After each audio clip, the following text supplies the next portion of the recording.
Good morning from the very peaceful and quiet Etherington Creek campground. I feel as if I need to whisper while I'm out here just because there is just nobody stirring right now at the campground. It's very quiet here and it's a beautiful morning. It's a little cool, but I don't even need a jacket on right now. So this is going to be a really fun episode, I think. We're off to check out an abandoned fire lookout on top of Mount Burke. Now, this is known as the Cameron Fire Lookout. It was built in, I believe, 1929 or in the late 1920s, regardless, and abandoned in the 1950s and has been sitting up on top of the mountain by itself, left to the elements ever since. So for this trip, there's an additional motive. We are also attending a geocaching event, which is taking place up at the top this morning. So we want to make sure we're up there in time for that. And this is a 9th anniversary event. There was a very similar event held on the mountain back in 2011, and this event is marking 9 years since that event took place. Now, on today's trip, Emily is going to be staying behind at the campground. A couple of reasons for that. Number one is she's not sure she wants to try and tackle this hike right now, and that's fair. I'm not sure I can handle this hike right now, although she's in better shape than I am, but I'm going to give it a try. And also that way she can stay behind and look after Tucker. Tucker's not coming on this trip. He made the original hike back in 2011, but he's an older dog now. A lot changes for a dog in 9 years, and I don't think it would be wise nor fair to him to have him attempt to make this. I think it's too much for the guy right now. So Tucker's going to stay behind. Emily's staying behind. I'm going to meet up with my friend Harry, who caches under the name Bear GPS, and he's going to accompany me. More coffee. And he's going to accompany me on the hike up. Undoubtedly, being a geocaching event, there will be a bunch of other people on the trail today, so we're not going to be alone by any means. So it's going to be a lot of fun. I think you're going to enjoy this.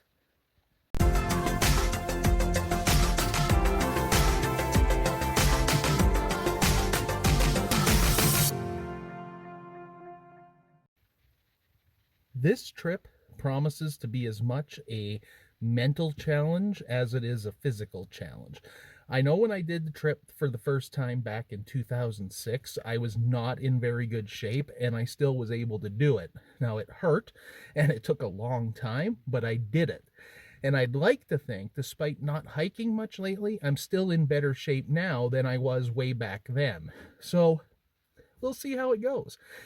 Whether we succeed or fail, I'm sure you'll get to enjoy the end results. But I've got 4 bottles of Gatorade and it's the equivalent of 6 bottles of water. Hopefully that does it. Well, I know it's... oh boy. Well, I'll tell you, this is the first time I've gone hiking for any distance since my surgery.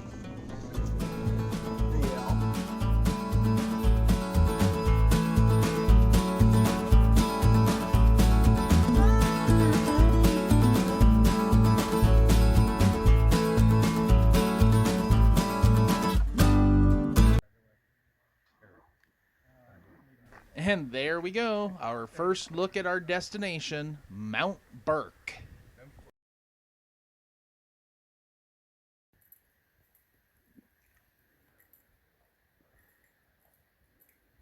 Face, or for crying in. Yeah.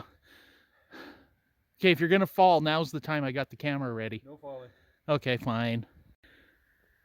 So this is very indicative of the trail so far. Lots of uphill, well-defined, forested, and we're basically following a cut line all the way up till we intersect with the original Packers Trail. Well, if this section of the video is a little short, it's because there hasn't been much to see yet. As you can tell, we're still in a heavily forested area, still working our way straight up the cut line here to where we will intersect the old Packers Trail that leads to the fire lookout. According to the GPS, we've covered about 2.5 kilometers so far. I forgot to record my elevation at the parking lot, so I'm not sure how much ascent we have covered, but in terms of distance above sea level, we've just kind of are around the 1900 meter mark. I believe the summit is about 2,500 meters of elevation, so 600 meters of elevation gain to go yet. Based on what I've read about the hike, because I have to kind of not trust my memory too much because it's been 9 years. I think the total ascent is somewhere between 850 and 1,000. So that probably means we have 600 meters of ascent to go. So we're probably about a third of the way up and probably a third about of the way there from the way the crow flies. Sun is starting to get brighter. We're in the woods, so it's not so bad yet, but the humidity is pretty intense. I'm sweating up a storm, and it keeps fogging up my glasses and sometimes makes it hard to see, but it's a good hike. So far, I'm still enjoying myself. I'm glad Harry convinced me to come and do this. So behind me there is the original trail that came up from Salter Creek.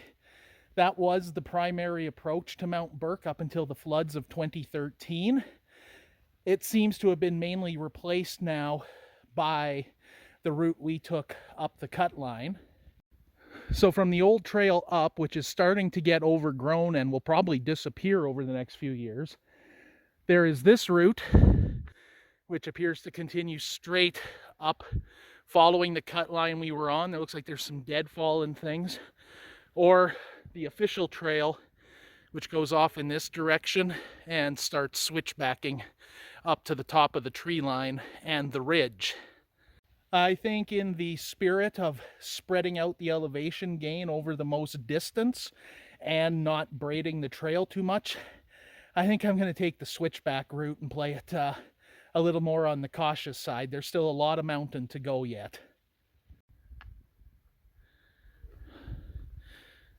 Trees are getting thinner, starting to get some views.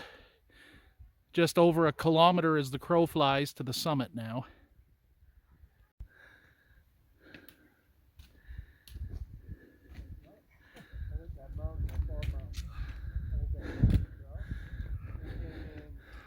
Welcome to the rocky portion.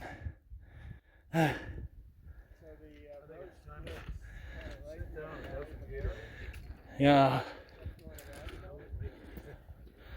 So a status update. We've broken through the tree line now, out into the open. We're just about 1 kilometer as the crow flies to the summit, with about 250 meters of elevation left to gain.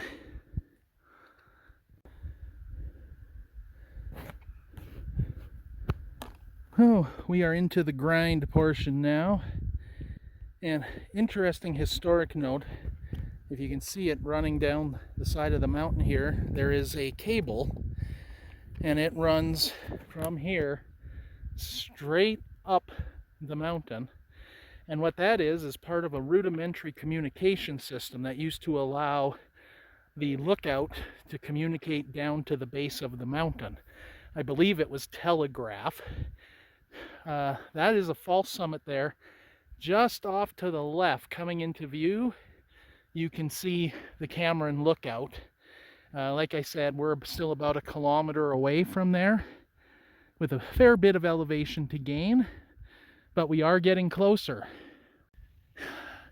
Definitely missing the shelter of the trees protecting us from the sun, but the good news is that there is a bit of a breeze now, which feels really good. Hopefully that'll also keep the bugs down. There's a lot of small bugs that are swirling all around and are becoming annoying, but we're getting there. Well into the rocky portion now. The lookout, about 3/4 of a kilometer away, 150, 200 meters of elevation to go. We're starting to get into the section of the hike now where there is a bit of exposure.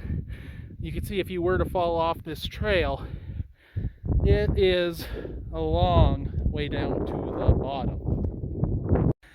So this is probably the closest the hike comes to any sort of scramble, which is not really a scramble, but there's this narrow ridge portion here. And it's just a matter of grinding it out to the top.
Oh, I hear more voices behind us. And then there's the target. Getting closer every step. I haven't been recording much of the actual hike because I didn't bring my gimbal. Not because of the weight, but just because of the awkwardness. But here we go, last few steps. It's not officially a summit until I touch Old Cameron Lookout. And there we go. 6.54 kilometers from the parking lot to the summit. 3 hours, 57 minutes to reach it. So I had estimated 4 hours to get up here and 2.5 to get back down. Well, I hit the 4 hours up on just about bang on, which is pretty good. I think I did it faster the last time up here in 2009, but I think 4 hours is a little bit faster than my first trip up in 2006.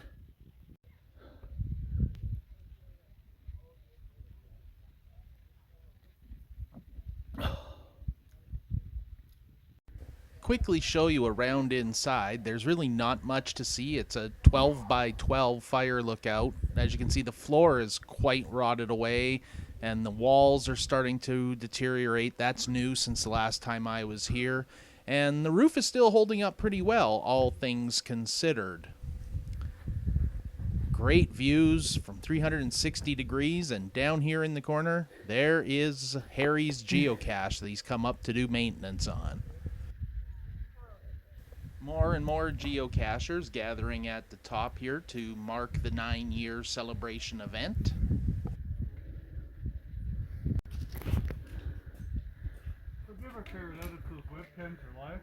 I'm not sure. Your ammo can is still in here. Oh yeah. It's sitting open, but overall looks like it's in good shape. Well, I'd probably leave it and then call this one Annex A. Not bad. 9 years later, you're back. Whew. The bugs are just awful up here. But yeah. 14 years after you place the ammo can, it's still there. Yeah.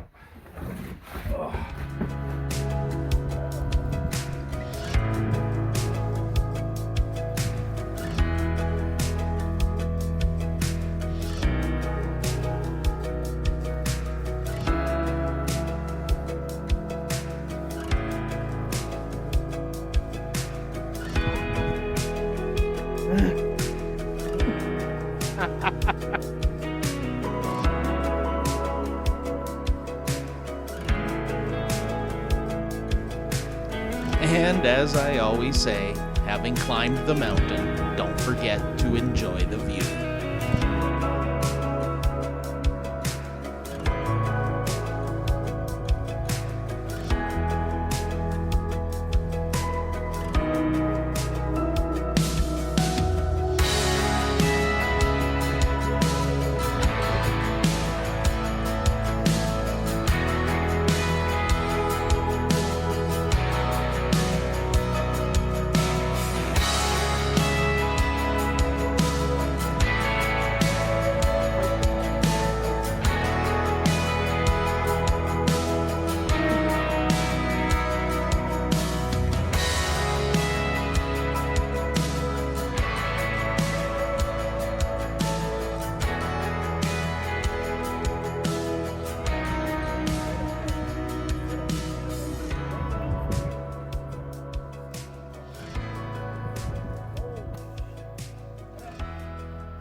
Well, I don't know if this will be the last time I ever stand atop Mount Burke, but then again, realistically, no one knows when their last time will be. So enjoy the views while they last.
So that's going to wrap it up from the top.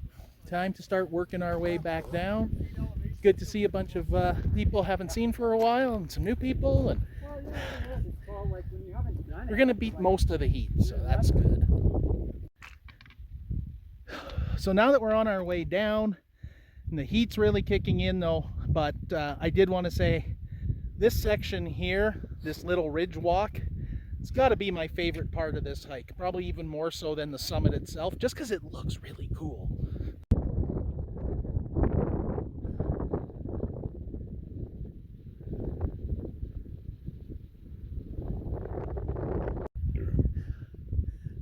Can you see a meadow like this and not be like, the hills are alive with the sound of music?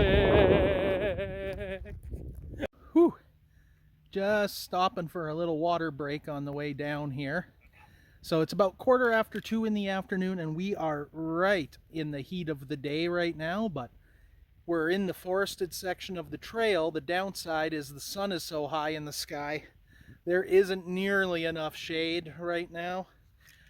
Just to run some statistics, so our overall total trip time so far is coming up on 7 hours. That's including a good hour and 10 minutes or so up at the summit.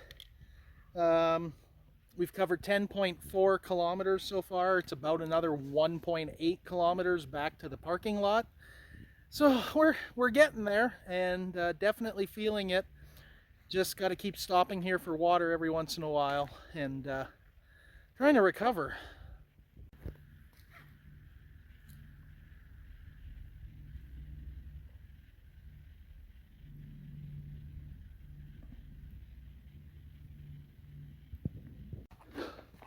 Still alive. We just finished a significantly short but very steep uphill section, which we even commented on the way in the trail just how bad it was going to feel coming back out, and it did. That was not fun. I even got a little lightheaded there at one point, but I don't remember if I've said this already, but we're less than a kilometer back to the parking lot now. And from what I remember of this section of the trail on the way up, it was a pretty nice level walk in the woods. So I think the worst is over. We're starting to make good time again. The heat of the day has just really been a killer. But I've got a bottle of water left. I'm saving that for when we get back to the car. and into some sweet, sweet air conditioning. Just a nice, gentle walk in the woods. I do have to admit though, it is very nice. It has that classic forest smell here, which is one of my favorite things about hiking. So that is the top, sorry, this way. That's the top of Mount Burke. That's where we went and came back down safely. Total trip time was almost exactly 8 hours. So when you figure 4 hours up, an hour on the summit, 3 hours back, it took us a little bit longer coming back than I thought it would. I had kind of planned on 2.5 hours back down, but my thighs started to really tighten up at the end, and every downhill stretch was a super hard effort. So I kind of slowed us down a bit, but we made it. Round trip was about 12.5 kilometers. Wow, I mean, that is just, it's a fantastic hike. I don't exactly feel the urge to turn around and do it again tomorrow. I might not move until Monday now at this rate, but it's done. It's a tremendous sense of accomplishment. I'm really glad Harry convinced me to do it. I'm not sure I would have been motivated enough to tackle it on my own without that additional motivation. So we made it. I'm really looking forward to that bottle of water and getting some air conditioning. And if you're kind of curious about the kind of toll, not just on me physically, but on my gear that this hike, the type of toll it took, check this out. I'm thinking that's probably the end of these hiking boots. That sole started coming loose about a quarter of the way down and just kept getting worse and worse the whole way. I hope you liked this episode. It was a little bit different than what we normally do, but the fun part was that it combined everything that I think this channel is about. I mean, we did some geocaching, we did some hiking, we got to see an abandoned fire lookout that's been sitting up on top of a mountain left to the elements for 60 years. Like, that's a great combination, and that's hard to beat. So thank you very much for watching. I hope you enjoyed the episode, and we will see you on the next one.